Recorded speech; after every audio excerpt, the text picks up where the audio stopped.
Mutual fund investments are subject to market risks. Read all scheme-related documents carefully.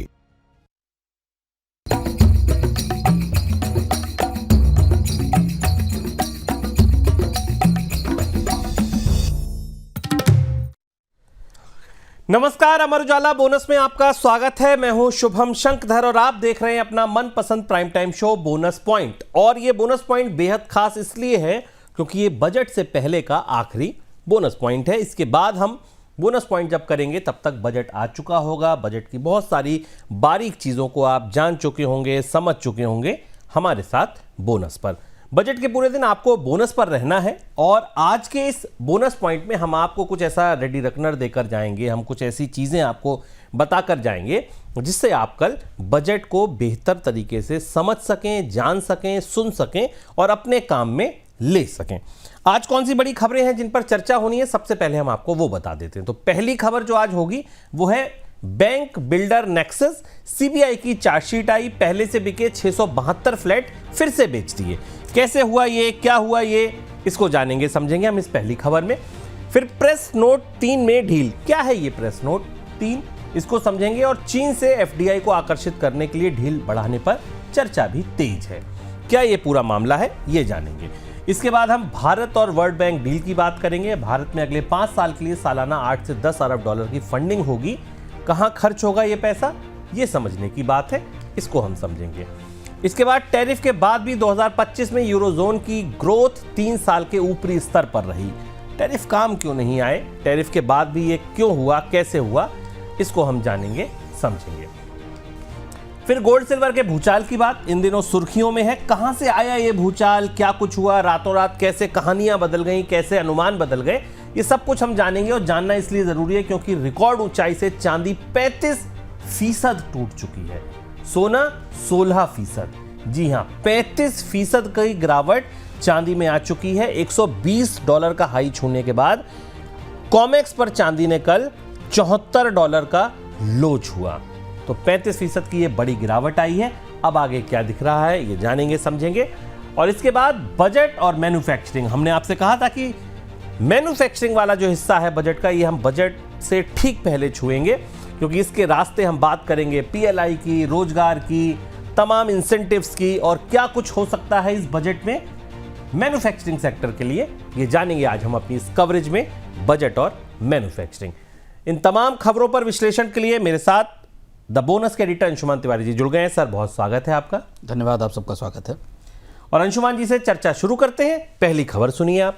Delhi NCR में bank builder मामले को लेकर दायर हुई सीबीआई की चार्जशीट में चौंकाने वाले खुलासे सामने आए हैं।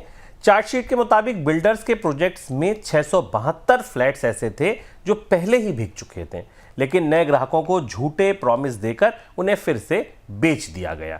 सीबीआई ने इस मामले में पिछले साल जुलाई में एफआईआर दर्ज की थी। सर, क्या यह मामला है और सुप्रीम कोर्ट का ताजा आदेश क्या कह रहा है? लगभग 3 साल से ये मामला चल रहा है और ये भारत के इतिहास में अपने तरीके का पहला मामला है जिसमें बैंक्स ने और बिल्डर्स ने मिलकर एक दूसरे के साथ काम करते हुए गठजोड़ के साथ आम लोगों को तो फ्लैट नहीं दिए, लेकिन जो ब्याज की रियायतें मिलती थी, जो सरकार की तरफ से बैंकों को रियायती दर पर कर्ज देने की बात कही गई थी, उसका सबका फ़ायदा उठाया गया।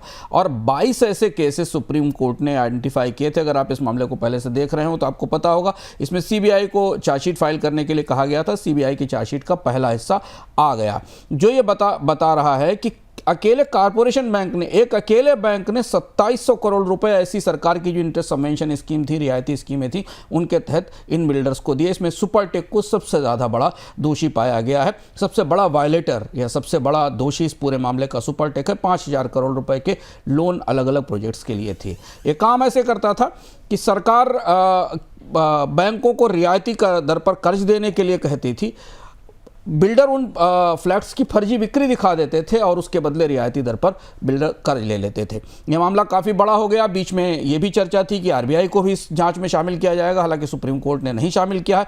आरबीआई ने सुप्रीम कोर्ट से कहा है कि 2015 में ही उसने इस तरीके के आदेश जारी कर दिए थे बैंकों के लिए जिनका उल्लंघन किया गया है, जहाँ पर ऐसे मामलों की रोक लगाई जानी थी। सरकार साल के अंत तक यूनियन बैंक ऑफ इंडिया और बैंक ऑफ इंडिया के विलय पर फैसला ले सकती है। अगर ये विलय होता है तो ये नया बैंक एसबीआई के बाद देश का दूसरा सबसे बड़ा सरकारी बैंक बन सकता है। सरकार का मकसद साफ है कि बड़े और मजबूत बैंक बनाए जाएं जिससे कि कंपटीशन ले सकें वो, और पीएसयू बैंक ऐसे तैयार हों जो बड़े हों। फिलहाल ये प्रावधान जो प्रस्ताव है ये विचाराधीन है। सबकी नजरें अब मंजूरी की प्रक्रिया और टाइमलाइन पर टिकी हैं कि कब तक ये होगा।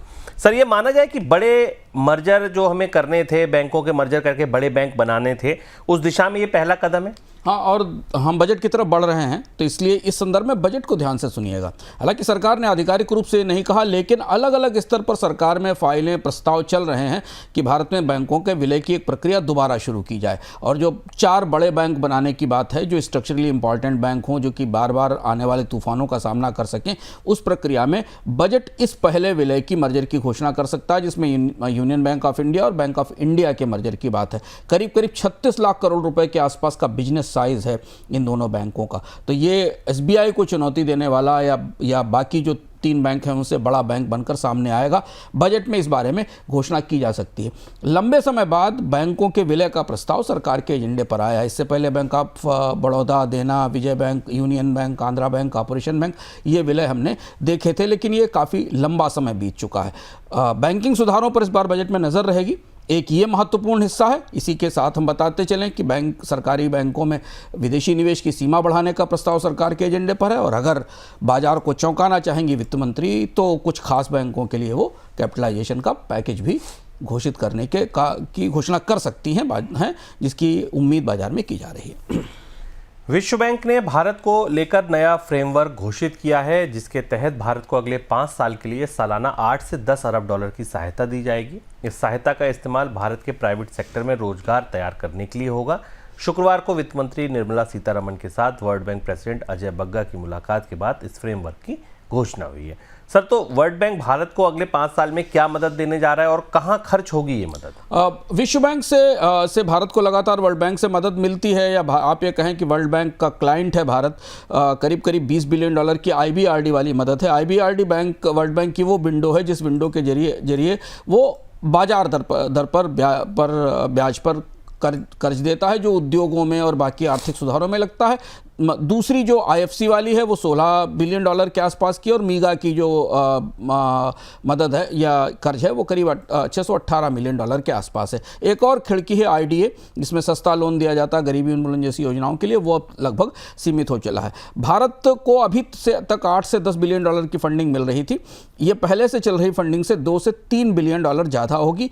खासतौर पर ये जो पैसा आएगा वो इंफ्रास्ट्रक्चर में, एनर्जी में, एग्री बिजनेस में, हेल्थ केयर में, टूरिज्म में और मैन्युफैक्चरिंग में जाएगा। पहली बार विश्व बैंक इतने बड़े पैमाने पर भारत के कई प्रमुख महत्वपूर्ण उद्योगों में चल रही स्कीमों को या क्षेत्रों में चल रही स्कीमों को मदद देगा। कौन से बड़े प्रोजेक्ट्स हैं सर वो जहां पे ये पैसा जाएगा? ये आंकड़ा देखिए अगर आप, तो आपको दिलचस्प चीज़ लगेगी। सरकार इस पर पैसा खर्च कर रही है, लेकिन कहीं ना कहीं अब ये वो परियोजनाएं हैं मुख्य धारा की जिन पर वर्ल्ड बैंक का पैसा मिलेगा। जैसे ITI अपग्रेड का प्रधानमंत्री का स्किलिंग मिशन है, जिसको वर्ल्ड बैंक की मदद मिलेगी। महाराष्ट्र सरकार में जो क्लाइमेट रिजिलेंट एग्रीकल्चर की परियोजनाएं चल रही हैं उनके लिए है। केरल की डिजिटल हेल्थ को मदद मिलेगी, और हायर एजुकेशन का फिनांस आएगा। तो ये नई विंडो है, ये नए तरीके की फंडिंग मैकेनिज्म है जिसके जरिए वर्ल्ड बैंक से भारत को मदद मिलेगी। चलिए, बजट से पहले इस बार को लेकर चर्चा बढ़ गई है कि सरकार चीन से आने वाले FDI को लेकर शर्तों में ढील दे सकती है। प्रेस नोट 3 की शर्तों में ढील देने पर विचार हो रहा है। सरकार ने इन शर्तों को 2020 में लद्दाख में भारत और चीन के सैनिकों के बीच हुए टकराव के बाद लागू किया था। सर, क्या है ये प्रेस नोट 3 और कैसे ढील दी जा सकती है? प्रेस नोट 3 अप्रैल में 2020 अप्रैल में जारी हुआ था, और ये एक विशेष तरीके का प्रावधान है विदेशी निवेश के मामलों में, जिसमें सरकार ने तय किया था कि जिन देशों की सीमा भारत के साथ मिलती है उनके किसी भी प्रोजेक्ट को, विदेशी निवेश प्रोजेक्ट को ऑटोमेटिक मंजूरी में नहीं डाला जाएगा। वो हर निवेश पर सरकार की मंजूरी जरूरी होगी। इसका सबसे बड़ा असर चीन पर हुआ, क्योंकि बाकी तो देश भारत के आसपास छोटे हैं, वो निवेश नहीं कर सकते थे। चीन से आने वाला FDI तेजी से कम हुआ, यहाँ तक कि जो फॉलो ऑन इन्वेस्टमेंट आने वाले थे वो भी रुक गए। अब इस बात की संभावना संभावना है। हालांकि सरकार बजट में घोषित करेगी कि नहीं करेगी, लेकिन नीति आयोग के स्तर से इस बात के संकेत मिल रहे हैं कि चीन को लेकर, चीन से आने वाले निवेश को लेकर उदारता दिखाई जा सकती है और उसके लिए प्रेस नोट 3 को बदलने पर या पूरी तरह खत्म करने पर, दोनों विकल्पों पर एक साथ विचार हो रहा है।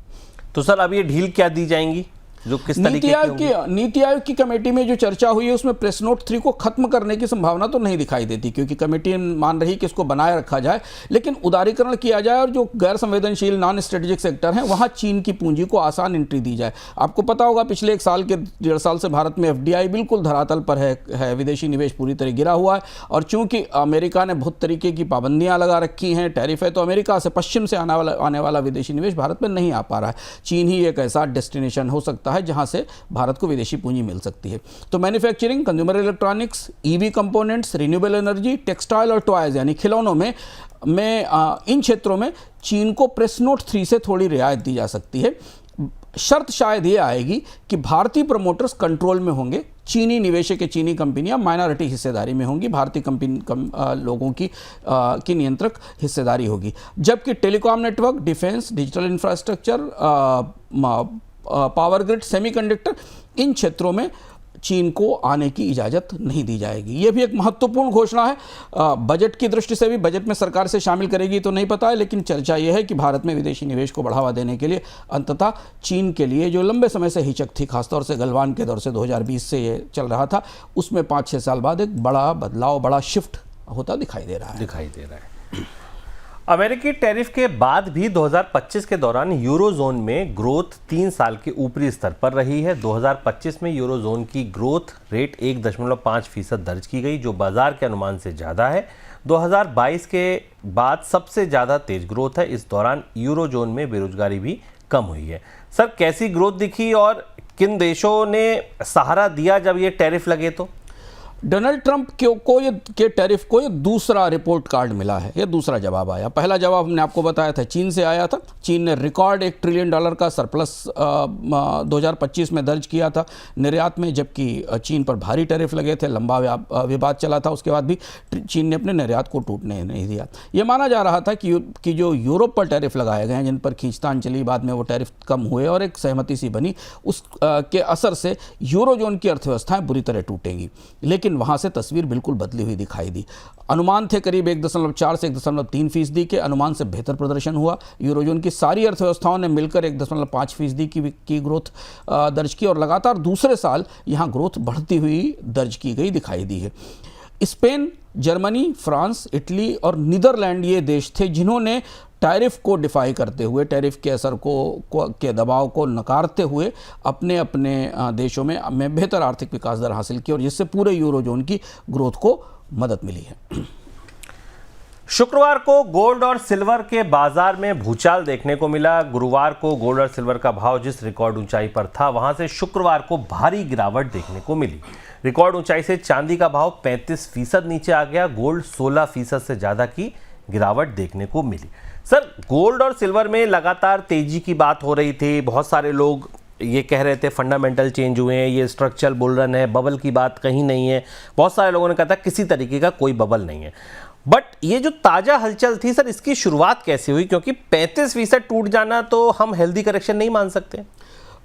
ये महत्वपूर्ण है आज के लिए और ये आज के इस बोनस पॉइंट का सबसे खास हिस्सा है, क्योंकि अभी तक आप पिछले 2 दिन में 3 दिनों में ये जानते चले आ रहे हैं कि क्या हुआ है, कितनी गिरी है, कितनी गिर सकती है, चांदी या सोने में कितनी गिरावट आई।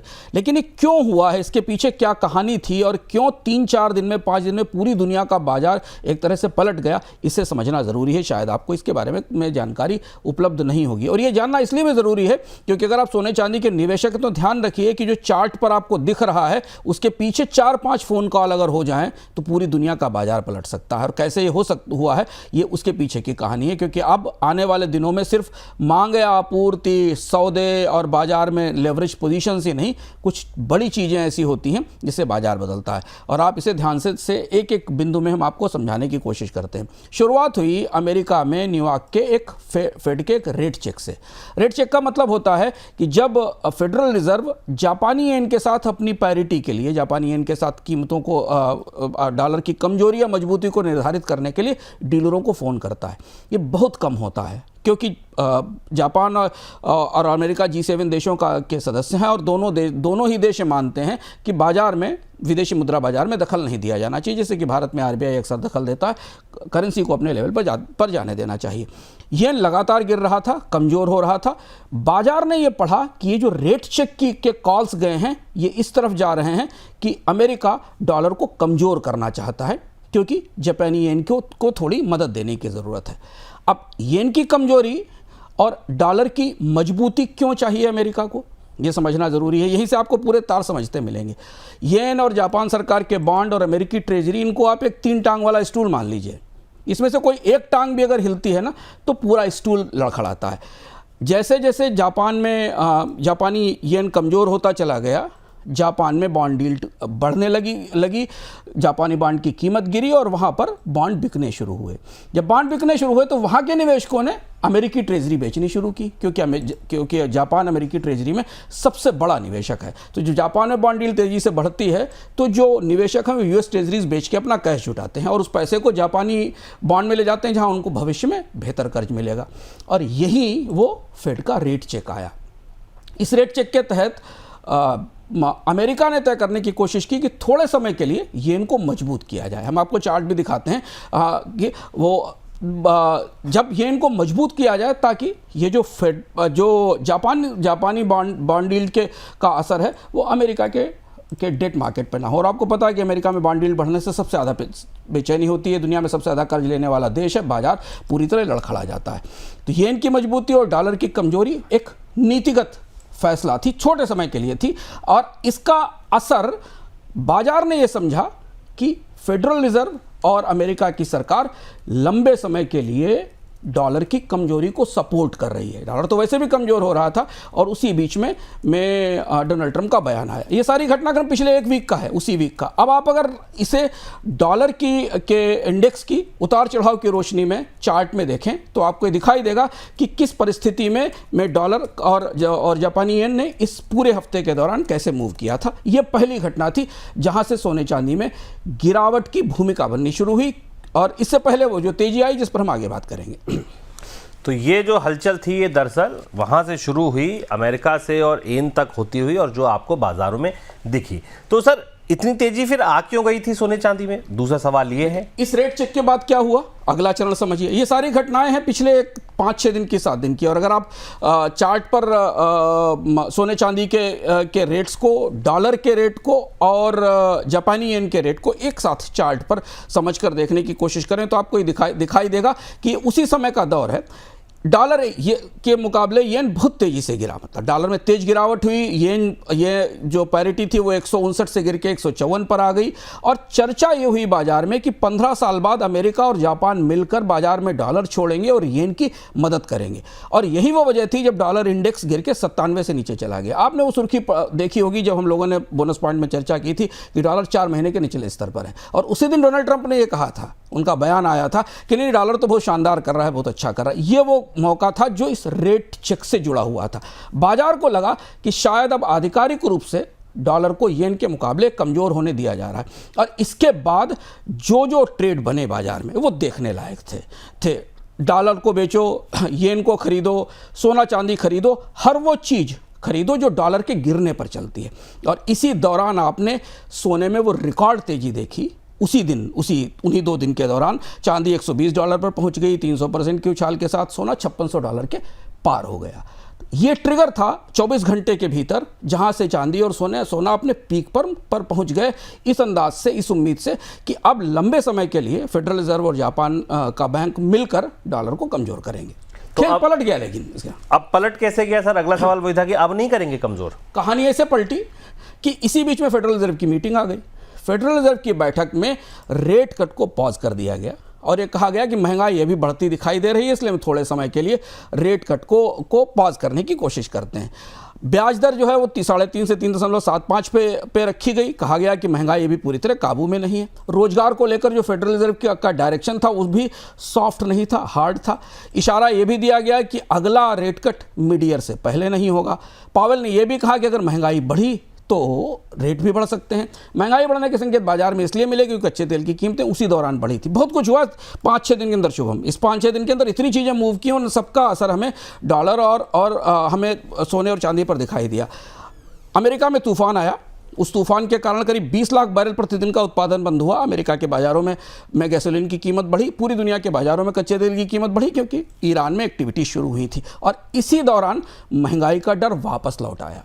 अब यहाँ एक चीज़ समझने की कोशिश करिए, सोना और चांदी अपनी रिकॉर्ड ऊंचाई पर थे, लोगों ने भारी निवेश कर रखा था, वो एक निगेटिव ट्रिगर ढूंढ रहे थे जहाँ से उन्हें मुनाफा वसूली के लिए मदद मिल सके।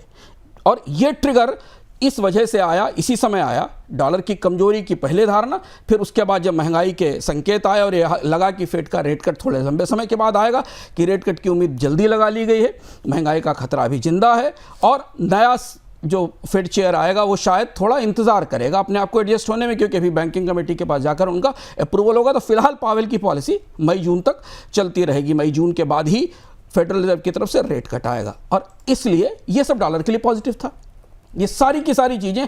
तो वो सोना चांदी की खरीद जो 24-48 घंटे पहले डॉलर की कमजोरी के आधार पर की गई थी, वो पूरी की पूरी का पूरा पर्सपेक्टिव ठीक 24 घंटे के अंदर पूरी तरह बदल गया। डॉलर पलट गया, डॉलर में तेजी आई, पोजीशनिंग बहुत स्ट्रांग हुई डॉलर की। डॉलर इंडेक्स को अगर आप देखें, अगर हम स्क्रीन पर ला सकें इस दौरान, तो डॉलर इंडेक्स को देखें तो डॉलर इंडेक्स से 97 के लेवल से एक वापसी की इसी दौरान, मजबूती की, और यहीं से आपको वो ट्रिगर बनते दिखाई दिए जिन ट्रिगर के कारण सोने चांदी में हमें तेज गिरावट आई। एकदम चूंकि कीमतें सीधे ऊपर खड़ी थी, वर्टिकल थी और वहाँ से गिरावट शुरू होनी थी। ये वो पूरा घटनाक्रम है इस पूरे हफ्ते का, जिस हफ्ते में आपने सोने और चांदी में इतना बड़ा मूवमेंट देखा, जिसके तार जापानी येन से, डॉलर से, फेड की बैठक से जुड़े हुए थे। तो सर ये इतने बड़े घटनाक्रम थे अमेरिका में, रातों रात की डॉलर के 2-3 पॉइंट बदलने से इतनी बड़ी गिरावट आ गई अमेरिका में रातों रात, ये सब क्यों बदल गया? क्योंकि जैसा हमने कहा कि जिस पोजीशन में जा चुका था रुपया में सोना और चांदी, वहां से ये तय था कि एक प्रॉफिट बुकिंग आनी है। ट्रिगर क्या हो आखिर? जो शेयर बाजार समझने में निवेश करने वाले लोग हैं वो इन्हें करीब से समझते हैं, पर कमोडिटी बाजार में इतने सारे फैक्टर एक साथ मूव कर रहे हो, ये ऐसा पहली बार होता है।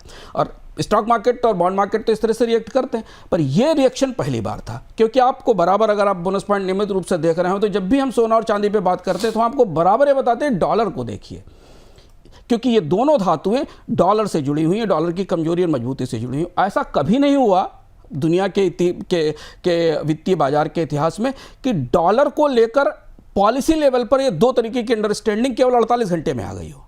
48 घंटे पहले पूरा बाजार ये मान रहा था डॉलर गया और टूटेगा, चलो सोना चांदी खरीदते। 48 घंटे बाद बाजार मानने लगा कि नहीं, डॉलर तो मजबूत होगा, चलो सोना चांदी बेचते। और ये ठीक उस समय हुआ जब बाजार में नए हाई बने हुए थे दोनों मेटल्स में। अब यहां से फिर वो गिरावट बनना शुरू हुई और वो गिरावट आज आपको दिखाई दे रही है। तो सर आप क्या मानते हैं आप कि अब वो फंडामेंटल जो हम सोच रहे थे, बात कर रहे थे, कल भी हमने डिस्कशन किया था कि चांदी के फंडामेंटल जो हैं वो दिखाते हैं कि 105-115 डॉलर, और गोल्ड के जो फंडामेंटल थे वो 5000 से 5400 डॉलर, वो फंडामेंटल बदल गए या फिर अभी हैं इंटैक्ट? फंडामेंटल कहीं नहीं बदले। पिछले एक हफ्ते में ऐसा कुछ नहीं हुआ दुनिया में कि कहीं चांदी की आपूर्ति एकदम बढ़ गई हो, किसी माइन से चांदी निकल पड़ी हो, या दुनिया में किसी बड़े पर्सन ने चांदी बेच दी हो बाजार में, या किसी सेंट्रल बैंक ने सोना बेचना शुरू कर दिया हो। ऐसा कुछ भी नहीं हुआ, या कहीं ऐसा नहीं आया, कोई ऐसा डेटा, कोई ऐसा फैक्ट पिछले 7 दिन में, 6 दिन में नहीं आया जो ये बताता हो कि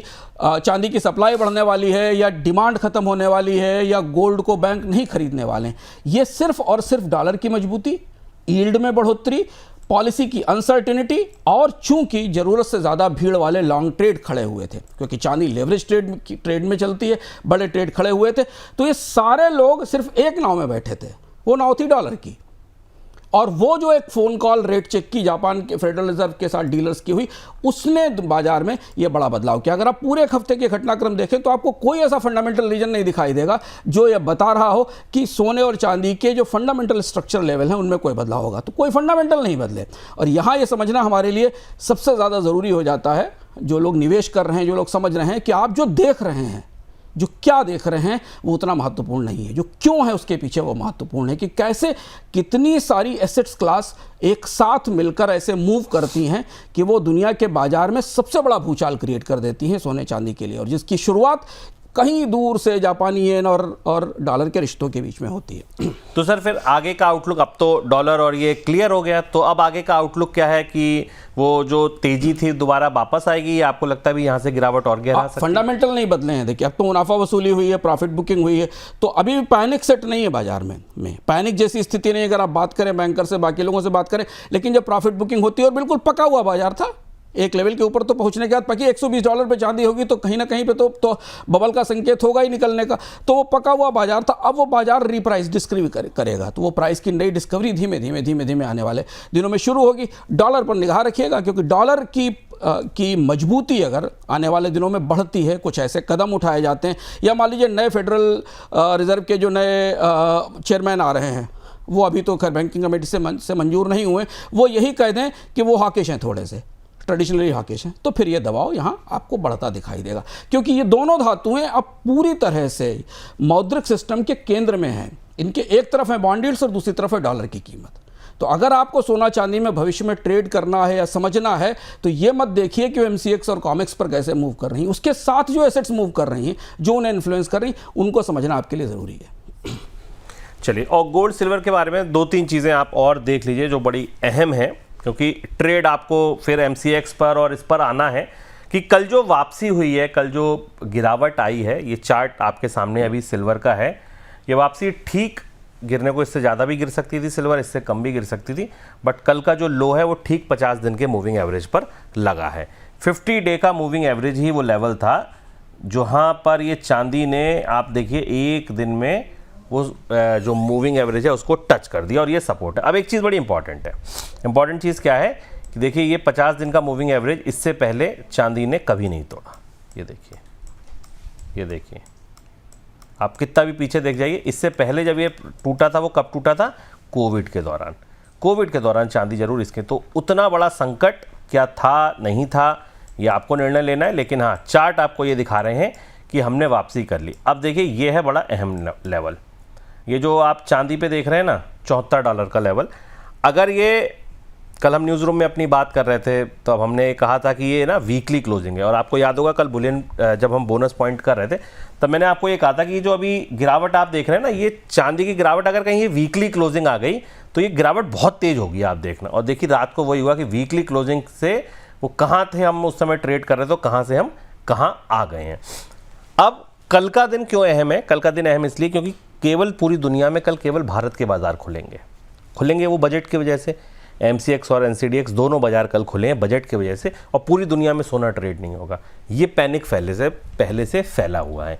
तो आप ये मान के चलिए कि कल जब MCX पे सोना चांदी खुलेंगे तो और गिरावट गहरा सकती है, क्योंकि पैनिक है लोगों में कि भाई क्या करें, जिन्होंने पोजीशन ले रखी है, लेवरेज ले रखा है या फिजिकल उठा रखा है, करें क्या वो, क्योंकि अभी तो कुछ हो नहीं पा रहा है, पूरी दुनिया से कोई संकेत मिलेंगे नहीं। और दूसरी एक बड़ी बात और है, वो क्या बड़ी बात है कि जब ये भूचाल आ रहा था कल शाम को, तब चाइना का, जापान का बाजार बंद हो चुका था। तो अभी वहाँ के जो सौदे अगर कटेंगे, वहाँ की मार्जिन कॉल हिट होनी है, तो वो होनी है मंडे की सुबह। तो मंडे की सुबह अगर आपको एक बार मंडे की दोपहर तक फिर से कोई बड़ी गिरावट दिख जाए, तो ये मान लीजिएगा एक तरह से जैसे पानी वानी कचरा वचरा फंस जाता है ना, एक बार में निकलेगा वो, तो वो वही वाला कचरा निकलेगा, और तब जाके फिर बाजार में ठंडक मच जाएगी। कल का दिन MCX पर अहम होगा, क्योंकि कल सिर्फ हम खुले हैं, कोई नहीं खुला है। चांदी की बात इतनी ज़्यादा जरूर हो रही है, लेकिन गिरा गोल्ड भी कम नहीं है, गोल्ड में भी गिरावट आई है, 12% की गिरावट आई है, उतनी बड़ी गिरावट नहीं है जितनी चांदी में है। आगे बढ़ते हैं बजट पे, अब बात करते हैं बजट देगा जवाब की।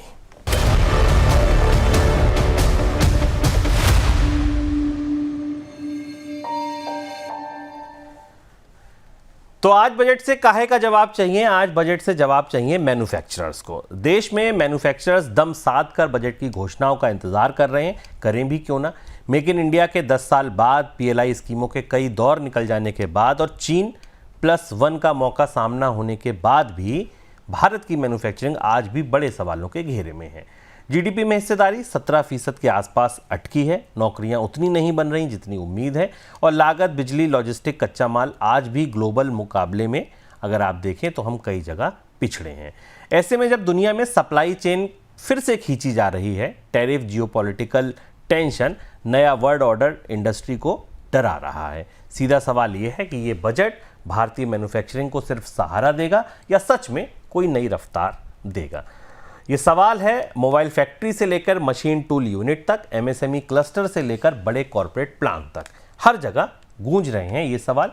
किसी के लिए ये बजट नए विस्तार का फैसला करने में कारगर होगा और किसी के लिए अस्तित्व की लड़ाई लड़ने में ये महत्वपूर्ण भूमिका निभाएगा। तो आज हम समझेंगे क्या? आज हम समझेंगे क्या सरकार पीएलआई का दायरा बढ़ाएगी? क्या सरकार टैक्स और रिफॉर्म के मोर्चे पर कोई बड़ा ऐलान कर सकती है? इंफ्रास्ट्रक्चर और लॉजिस्टिक की लागत कम करने पर क्या कोई जोर रहेगा? और एक्सपोर्ट पुश करने के लिए कुछ करेगा बजट? क्योंकि एक्सपोर्ट अगर पुश होगा तो मैन्युफैक्चरिंग यूनिट में रौनक आना लाजमी है। तो चलिए मैन्युफैक्चरिंग के तार खोलते हैं और मैन्युफैक्चरिंग का जो पार्ट है वो पढ़ते हैं बजट की रोशनी में। सर, सबसे पहले तो क्योंकि मैन्युफैक्चरिंग और रोजगार ये आप कह लीजिए कि एक साथ ही चलते हैं, क्योंकि मैन्युफैक्चरिंग को रोजगार के लिए सबसे अहम माना जाता है। क्या आंकड़े बता रहे हैं ताजा दोनों के परिदृश्य में अगर हम देखें तो? सबसे महत्वपूर्ण आंकड़ों पर, क्योंकि जिन आंकड़ों की रोशनी में ये बजट आएगा, जैसे हमने आपसे कहा था कि एक्सपोर्ट और मैन्युफैक्चरिंग ये दो फंडामेंटल हैं, और मैन्युफैक्चरिंग का अगला हिस्सा एक्सपोर्ट है और भीतरी हिस्सा भीतर के बाजार की मांग है। कुछ ऐसे आंकड़े देखिए जो शायद आपको वित्त मंत्री के भाषण में भी नहीं मिलेंगे, सामान्य रूप से भी आप इनको ढूंढेंगे तो आपको नहीं पता चलेंगे। रोजगार की रोशनी में देखिए, भारत में 2036 तक 78.5 लाख नॉन फार्म जॉब जोड़े जाने हैं, यानी जो खेती से बाहर आते हैं। 2024 तक मैन्युफैक्चरिंग ने केवल 10 लाख नौकरियां जोड़ी। ये सरकार का आंकड़ा है, इस पर इससे कम भी हो सकती है, पर सरकार का दावा है, हम इसी को मान लेते हैं। जो टोटल रिक्वायरमेंट है वो 13% है। ये पूरा जो 78 या 79 लाख जॉब्स की रिक्वायरमेंट है, ये पूरी मैन्युफैक्चरिंग से या सर्विसेज से ही आनी है। पीएलआई स्कीम पे 2 लाख करोड़ रुपए का इन्वेस्टमेंट हुआ, 18 लाख करोड़ रुपए के आसपास के प्रोडक्शन का दावा किया गया। आपको पता कितने जॉब्स आए डायरेक्ट इनडायरेक्ट मिलाकर? केवल 12 लाख 14 सेक्टर्स में 2020 से लेकर आज तक। जॉब्स की दूसरी स्थिति है। तीसरा ये कि मैन्युफैक्चरिंग भारत में टोटल वर्कफोर्स का केवल 12% हिस्से को जॉब दे पाती है। 45% आज भी एग्रीकल्चर पर है, जिसमें उत्पादकता नहीं है, मजदूरी नहीं है, और जो 17% जीडीपी पे हिस्सा फंसा हुआ है मैन्युफैक्चरिंग का, वो खत्म नहीं हुआ। जरा ध्यान दीजिए कि पिछले 15 साल में आपने हर राज्य में कितने मेले देखे हैं उद्योगों के। अगर उनके सारे कमिटमेंट और एमओयू जोड़ लिए जाएं तो भारत की जीडीपी से ज़्यादा बड़ा निवेश ऑलरेडी कमिट हो चुका हुआ है, जो वहाँ पर दस्तखत किया जा चुका। अगर वो निवेश आया होता तो मैन्युफैक्चरिंग में का जीडीपी में हिस्सा 14, 15, 16% नहीं होता। तो जो हकीकत है वो और जो तस्वीर है उसमें फ़र्क है। दूसरा महत्वपूर्ण चुनौती देखिए, जो इस समय सरकार जब बजट पेश करने जा रही है, भारत की मैन्युफैक्चरिंग बाय डिफ़ॉल्ट अब कैपिटल इंटेंसिव होती जा रही है। पूंजी ज़्यादा लगती है, 6.1 का कैपिटल टू लेबर रेशियो है। पूंजी ज़्यादा लगती है, वैल्यू एडिशन कम है। फैक्ट्री लगाने में ज़्यादा पैसा है, लेकिन कच्चा माल बाहर से आता है, पुर्जे बाहर से आते हैं, इसलिए वैल्यू एडिशन कम है। कैपिटल इंटेंसिव इंडस्ट्री पूरे जीवीए में 64% है, जो ताज़े आंकड़े हमारे पास अभी इकोनॉमिक सर्वे से और अलग अलग जगह से आए हैं। इससे क्या दिखाई देता है, इससे जो पैटर्न बन रहा है शुभम, वो ये है कि आपकी इंडस्ट्री 64% मैन्युफैक्चर जो है वो 50% वर्कफोर्स को काम करा रही है। आउटपुट बढ़ाने के लिए लोअर जॉब एब्जॉर्प्शन होता है। जैसे जैसे आप मशीनें बढ़ाते चले जाते हैं, लोगों के लिए नौकरियां कम होती चली जाती। प्रोडक्टिविटी तीसरा हिस्सा है, जिसे समझना जरूरी, क्योंकि सारी चीज़ें बजट में एड्रेस होंगी और बजट में ऐसी स्कीमें भी हम आपको बताएंगे, जिससे पहले बात होती रही। भारत में मैन्युफैक्चरिंग की प्रोडक्टिविटी चाइना से चार टाइम्स लो है, 4 टाइम्स लो है। कोरिया से भी 4 टाइम्स लो है। इंडोनेशिया से करीब 2x नीचे है। रियल वेजेस ध्यान दीजिए, पूरे मैन्युफैक्चरिंग में इकोनॉमिक सर्वे ने भी काफ़ी सॉबरिंग टिप्पणी की है इस बार। उसने भी कहा है कि भारत में जो रियल वेजेस हैं वो पिछले 1 डिकेड से स्टैग्नेटेड है। मैन्युफैक्चरिंग में वेतन बढ़ ही नहीं रहे हैं, क्योंकि वही मौजूद हैं। और 56% वर्कफोर्स का स्किल लेवल मैच नहीं करता। 40% तो कॉन्ट्रेक्चुअल वर्कर्स हैं पूरे मैन्युफैक्चरिंग में, जिनको ठेके पर रखा जाता है।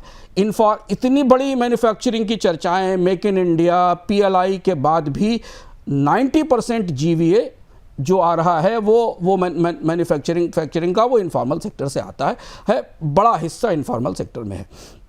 बाकी और भी मामले हैं, इसीलिए गिग इकॉनमी आगे चल रही। ये जो डेटा है, और एक डेटा सुन लीजिए जो सरकार जिस पर परेशान भी है अंदर खाने, कि भारत में करीब करीब 80% फैक्ट्रियाँ ऐसी हैं जिनमें कर्मचारी 100 से कम हैं, 100 से छोटी कर्मचारियों वाली फैक्ट्रियाँ हैं, और वो उनमें केवल 22% एम्प्लॉयमेंट मिलता है, यानी जो चुनिंदा बड़ी कंपनियाँ हैं उनमें मैक्सिमम रोजगार मिलता है।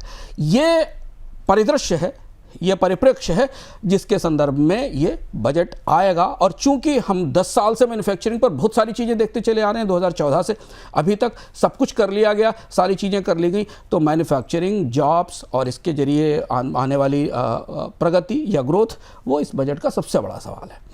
सर, एक बार हम पिछले बजटों को भी टटोल लें, नया आने से पहले पिछले बजटों ने क्या किया मैन्युफैक्चरिंग में जो उल्लेखनीय है, जिसको याद किया जाए या एक बार दोहरा लिया जाए?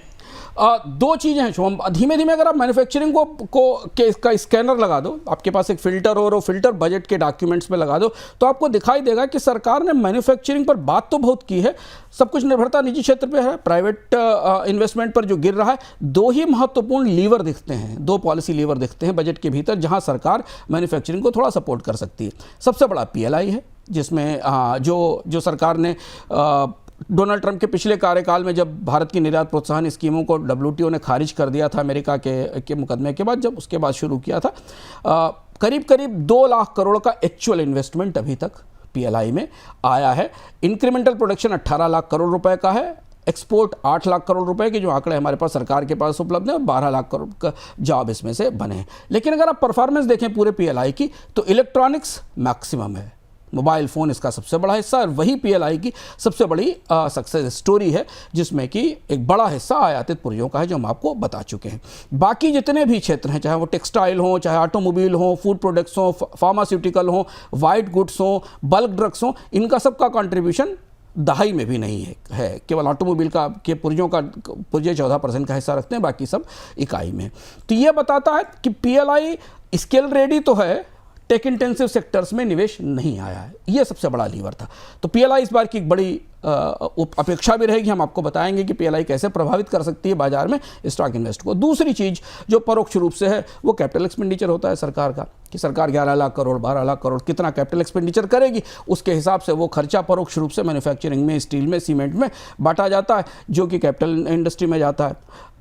बजट 2025 में जो इलेक्ट्रॉनिक्स और हार्डवेयर का PLI था, उसमें बढ़ोतरी की गई थी, ऑटोमोबाइल के PLI में बढ़ोतरी की गई थी, लेकिन इसमें बहुत सारी चीज़ें काम नहीं कर रही हैं।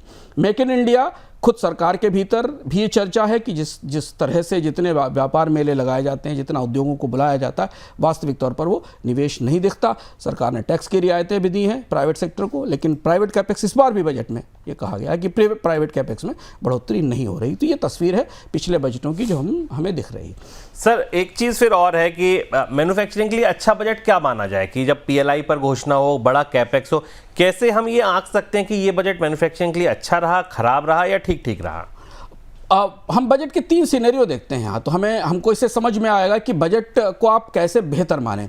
और चूंकि अब हम स्टॉक मार्केट वाले दायरे में चल रहे हैं, क्योंकि इस मैन्युफैक्चरिंग के बजट को निवेशक बहुत करीब से देखते हैं, स्टॉक्स उसी पे मूव करते हैं कि सरकार PLI के लिए क्या कर रही है। तो जो 6-7 बड़े उद्योग हैं भारत के, उन पर ध्यान लगाते हैं, बहुत सारे छोटे उद्योगों को छोड़ देते हैं। बजट से सीधे प्रभावित होने वाले कौन से उद्योग हैं और उनकी कंपनियां बाजार में जो हैं उन पर क्या असर होता है, यहाँ से चीज़ें शुरू होती हैं।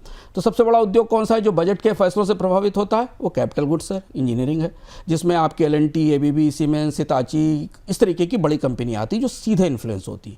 दूसरा हिस्सा डिफेंस है, बहुत बड़ा हिस्सा है, क्योंकि डिफेंस पर सरकार काफ़ी पैसा खर्च करती, कंपनियां भी बहुत हैं, सरकारी भी हैं, निजी भी हैं, BL है, चल है, भारत डायनामिक्स है, मझगांव है, और बाजार की में अक्सर चर्चा में रहने वाली कंपनियां हैं। तीसरा हिस्सा कौन सा है मैन्युफैक्चरिंग का? इलेक्ट्रॉनिक्स है और PLI स्टॉक्स हैं, जिनको सीधे PLI से फ़ायदा मिलता है, डिक्सन, नेम्बर और क्रैंस जैसे स्टॉक्स हैं। इसके बाद जो चौथा सबसे बड़ा हिस्सा है ऑटो इंसिलरी का है, जिसको सीधे मदद मिलती है बजट के किसी फैसले से, जिसमें संवर्धन, मदरसन, बॉश ऐसी कंपनियां, फिर सीमेंट आती है और इंफ्रास्ट्रक्चर और कंस्ट्रक्शन आते हैं। ये इतने सेक्टर हैं प्राइमरीली जो बजट से सीधे इन्फ्लुएंस होते दिखाई देते हैं। अब हम इनके लिए समझते हैं कि बेस्ट केस सिनेरियो क्या है।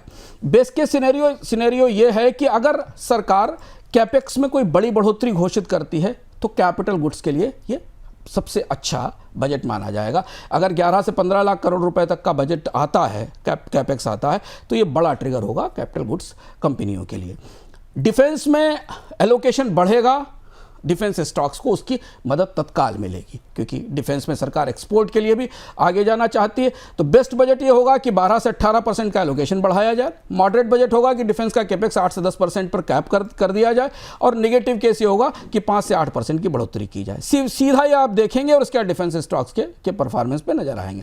इलेक्ट्रॉनिक्स को देखें, अगर पीएलआई में 15 से 20% की बढ़ोतरी की जाती है इलेक्ट्रॉनिक्स के लिए, जो सक्सेस स्टोरी है पीएलआई की, और पीएलआई में 2.0 की बात चल रही है स्मार्टफोन्स के लिए और बाकी के लिए, ऐसी है। अगर कुछ ऐसा होता है तो बेस्ट केस है, नहीं तो फिर इसके बाद नॉर्मल परिस्थितियों में जैसा चल रहा है वैसे ही चलेगा, तो मॉडरेट केस है। और निगेटिव में अगर पीएलआई में बढ़ोतरी 5% से कम होती है बजट में, तो ये मान के चलिए कि बाजार इसे फिर सेक्टर के लिए, मैन्युफैक्चरिंग सेक्टर के लिए बहुत अच्छा नहीं मानेगा।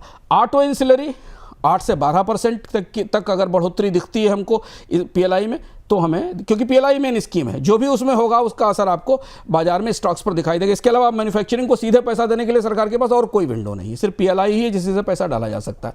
अगर ऑटो पीएलआई का एलोकेशन सस्टेन रखती है सरकार, जो कि बढ़ा था पिछली बार, उसमें कोई बदलाव नहीं करती, तो मॉडरेट बजट मानिए। और अगर ये 2 से 2.5% इन्फ्लेशन वाले रेट से बढ़ता है, तो फिर ये बजट मॉडरेट बजट रहेगा। सीमेंट और इंफ्रास्ट्रक्चर, इन दोनों में भी अगर 10 से 15% के एलोकेशन में बढ़ोतरी होती है, तो आप इसे बेस्ट बजट मान सकते हैं। इंफ्रास्ट्रक्चर में भी रेलवेज पर ध्यान देना जरूरी होगा कि रेलवेज के लिए कैपेक्स का एलोकेशन कितना बढ़ा है। तो ये है मोटी तस्वीर जो अच्छे मॉडेस्ट बजट के हिसाब से, और वो भी पीएलआई की रोशनी में दिखाई देगा। बिल्कुल। तो देखिए, आपको स्टॉक्स पता चल गए, आपको वो सेक्टर्स पता चल गए जो मैन्युफैक्चरिंग के रास्ते, जिनमें जो थोड़े से गुलजार हो सकते हैं, और वो स्टॉक्स कौन से हैं जो संवेदनशील होंगे, जिन पे कुछ गिरावट या तेजी देखने को मिल सकती है। इन पर आप नज़र तो रखेंगे, लेकिन बजट भाषण तो 1-1.5 घंटे का होता है। तो उस 1-1.5 घंटे के बजट भाषण में आपके काम का, अगर आप मान लीजिए कि मैन्युफैक्चरिंग पर दाव लगाए बैठे हैं, अगर आप मान लीजिए कि एक्सपोर्ट पर दाव लगाए बैठे हैं, एग्रीकल्चर पर दाव लगाए बैठे, तो आपको कैसे पता चलेगा कि बजट में अब वो हिस्सा आ गया है जब हम कहते हैं ना, सब शांत हो जाओ, अब जरूरी बात सुनने का मौका है। आपके लिए वो जरूरी बात सुनने का मौका, सबको शांत कराने का मौका कब आएगा, ये अंशुमान जी से और पूछ लेते। सर, बजट के भाषण के दौरान किस किस हिस्से पर कब कब हम लोग पहुंचते हैं, इस पर अगर आपको एक रेडी रखनर दे दें जो कल लोगों को सुनने के काम आ जाए। ये ग्राफिक आप अपनी मेज पर रखिएगा, अपने सामने लगा कर रखिएगा, और ध्यान से लगा लीजिएगा इसे, क्योंकि हम आपको टाइमिंग बता रहे हैं कि कब वित्त मंत्री क्या बोलेंगे और उसके बाद बाजार कैसे रिएक्ट करेगा, कौन से, क्योंकि स्टॉक्स के सेक्टर में कैसे रिएक्ट करेंगे, इस पर हमने लगातार शुभम चर्चा कर ली है 5 दिनों में, और आपको बता दिया है। पहले 10 मिनट में राजकोषीय घाटा बताया जाएगा, 4% से उससे कम हुआ तो बाजार के लिए पॉजिटिव है। अगर 4.5 से ऊपर गया या परिस्थितियों के अनुसार कुछ कहा गया, तो फिर ये बाजार को परेशान करेगा। 15 से 25 मिनट पर कैपेक्स का नंबर आएगा। इस बार के बजट में मैन्युफैक्चरिंग, एक्सपोर्ट जो भी आप सोच रहे हैं, उसके लिए ये नंबर सबसे महत्वपूर्ण है। ये 15 से 25 मिनट पर आएगा। 12 लाख करोड़ से ऊपर ताली बजाएगा बाजार, 11 लाख करोड़ पर बाजार निराश होगा। मनरेगा ग्रामीण आवंटन, जो कि सीधे डायरेक्ट पैसा दिया जाता है, जिससे कि रूरल मार्केट में डिमांड दिखाई देती, 30 से 40 मिनट पे बजट भाषण में, हम मान रहे हैं कि बजट भाषण 60 से 75 मिनट के होते हैं पुराने रिकॉर्ड के हिसाब से। 30 से 40 मिनट में मनरेगा का आवंटन आएगा, बढ़ता है, बाजार खुश होगा क्योंकि एफएमसीजी की डिमांड बनेगी। अगर कम हो गया जीराम जी में, ये माना कि सरकार कह रही कि ज़रूरत नहीं है, तो फिर निराशा दिखाई देगी। 45 से 55 मिनट पर टैक्सेस आ जाएंगे, जहां पर कस्टम ड्यूटीज़ पे ध्यान रखना जरूरी है कि कस्टम ड्यूटीज़ में कुछ बड़े बदलाव हो सकते हैं। टैक्स सीमा पे 1 लाख रुपए बढ़ाए जाने की बात चल रही, अगर वो आती है तो थोड़ा आपको कंजम्पशन ड्रिवन ग्रोथ मिलेगी, नहीं कोई राहत नहीं है तो बाजार इसे इग्नोर कर देगा। और जो बजट का सबसे बड़ा मास्टर स्ट्रोक जिसकी संभावना है, बैंकों का रिकैप। अगर बैंकों की रिकैप की कोई घोषणा होती है और डिसइन्वेस्टमेंट की कोई बड़ी घोषणा होती है, बैंकों में विदेशी निवेश की सीमा बढ़ाए जाने की घोषणा होती है, बैंकों के मर्जर विलय की घोषणा होती है, या सरकार कोई अतिरिक्त राजस्व के लिए डिजिटल ट्रांजैक्शन पर किसी छोटे मोटे टैक्स की घोषणा करती है, तो यहाँ तक आते आते बाजार इस पर रिएक्ट करेगा। तो ये है वो तस्वीर जिसकी रोशनी में आप कल अपना बजट सुनिए। कल भी हम इसे आपको बजट से पहले एक बार दिखाएंगे, जिससे कि आप ये उस समय ध्यान दे सकें जब ये आ रहा है। और बाकी हमारे लाइव शो में हम पॉइंट आउट करते जाएंगे आपको कि देखिए ये वाली घोषणा आ गई जिसका आप इंतजार कर रहे थे। चलिए, और ये जो घोषणाएं जब आएंगी तो इनको और बेहतर तरीके से आप कैसे समझ पाएंगे जब आप बोनस पर होंगे। बोनस पर दिन भर जब तमाम एक्सपर्ट्स आएंगे, देश का हर दिग्गज एक्सपर्ट कल आपको बोनस पर मिलेगा, चाहे वो विजय केडिया जी हो, चाहे वो सौरभ मुखर्जी हो, संजय सिन्हा जी हो, आपको बाजार के वो चेहरे जो आप देखते रहते हैं लगातार बोनस पर, वो भी आपको सब यहाँ मिलेंगे। इसके अलावा आपको देश के तमाम इकोनॉमिस्ट, मार्केट वेटरन, बहुत सारे स्टार्टअप वाले लोग, बहुत सारे ट्रेडर, सोने चांदी से ज्वेलर, सब कोई आपको यहाँ पर मिलेगा। जिसके काम का ये बजट हो सकता है वो हर व्यक्ति बजट को समझने, बजट पर अपनी प्रतिक्रिया देने और बेहतर तरीके से आपको बजट समझाने के लिए बोनस पर मिलेगा। तो बजट मतलब बोनस कल सुबह 8 बजे से तैयार हो जाइएगा आप और रात 8 बजे तक हमारे साथ रहिएगा। 12 घंटे नॉन स्टॉप बजट की कवरेज आपको मिलेगी अमर उजाला बोनस के साथ। फिलहाल दीजिए इजाजत, नमस्कार।